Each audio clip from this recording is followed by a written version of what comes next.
What's up, metalheads? My name's Jamie. This is the BladesAndEDC channel, and today I have a backlog for you guys to check out.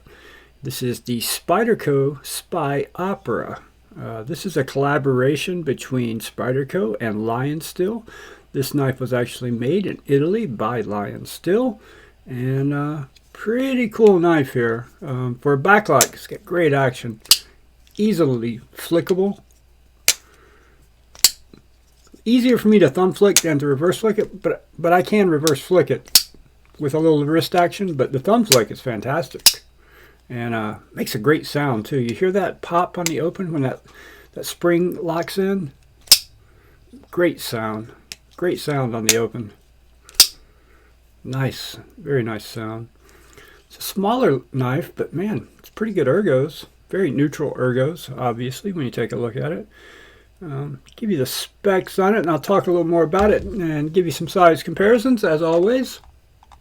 Okay, overall length is 6.9 inches, closed length is 4.02 inches, blade length 2.88 inches, blade thickness is only 118 thousandths. It's M390 blade steel, has a full flat grind, titanium liners on this one, has your wired pocket clip, weighs 2.7 ounces, and it is right hand carry or left hand carry tip up. So, and it is a backlock. Now this backlock I like this one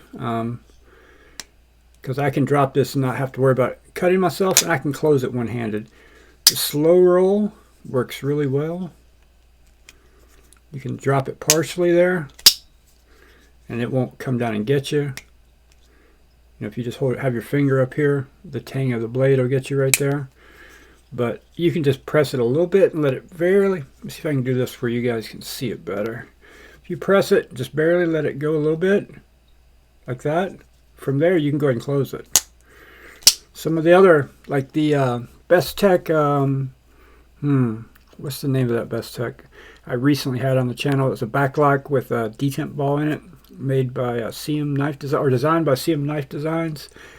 I can't remember the name of it off the top of my head, but you would get to right there and then you couldn't close it. It would lock it in place right there, and you had to press it again, and when you press it again, it'd fall all the way down and cut you. This one doesn't do that. Although you can press this lock hard enough to make this thing fully drop. Watch. Let me turn it to the side so you can see it better possibly. Hopefully it'll do it at an angle.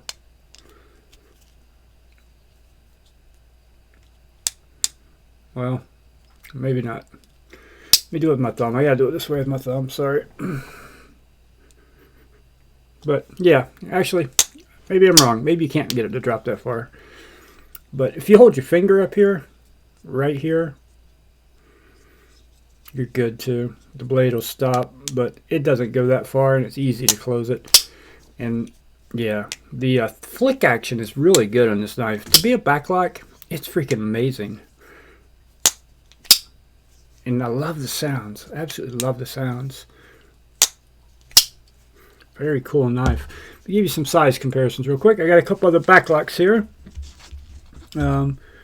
First off, we will do the Spyderco Chaparral. Another fantastic backlock by Spyderco. The Spy Opera, it's probably got about ½ inch length, but the thickness, the Chaparral is so thin and slicey. I mean, it's got that full scale thickness, more than a full scale. The scale liner and part of the backspacer.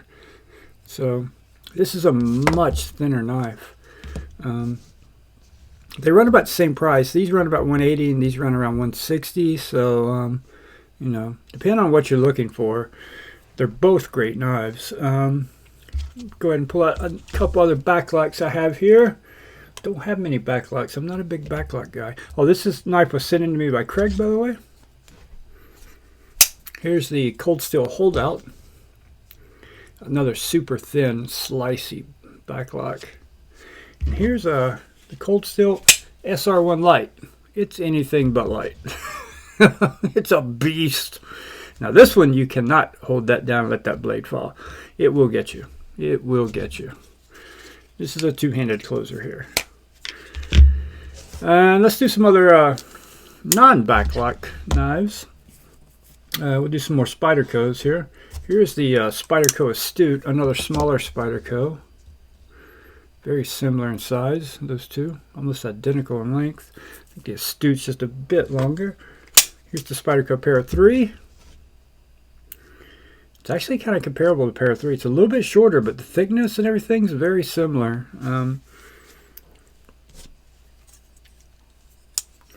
Here is the Spyderco Yojimbo 2.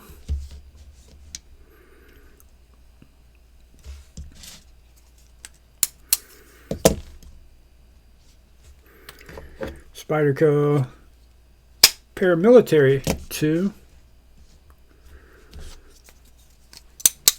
And the Spyderco Shaman. Get all the Spydercos out here and show them some love.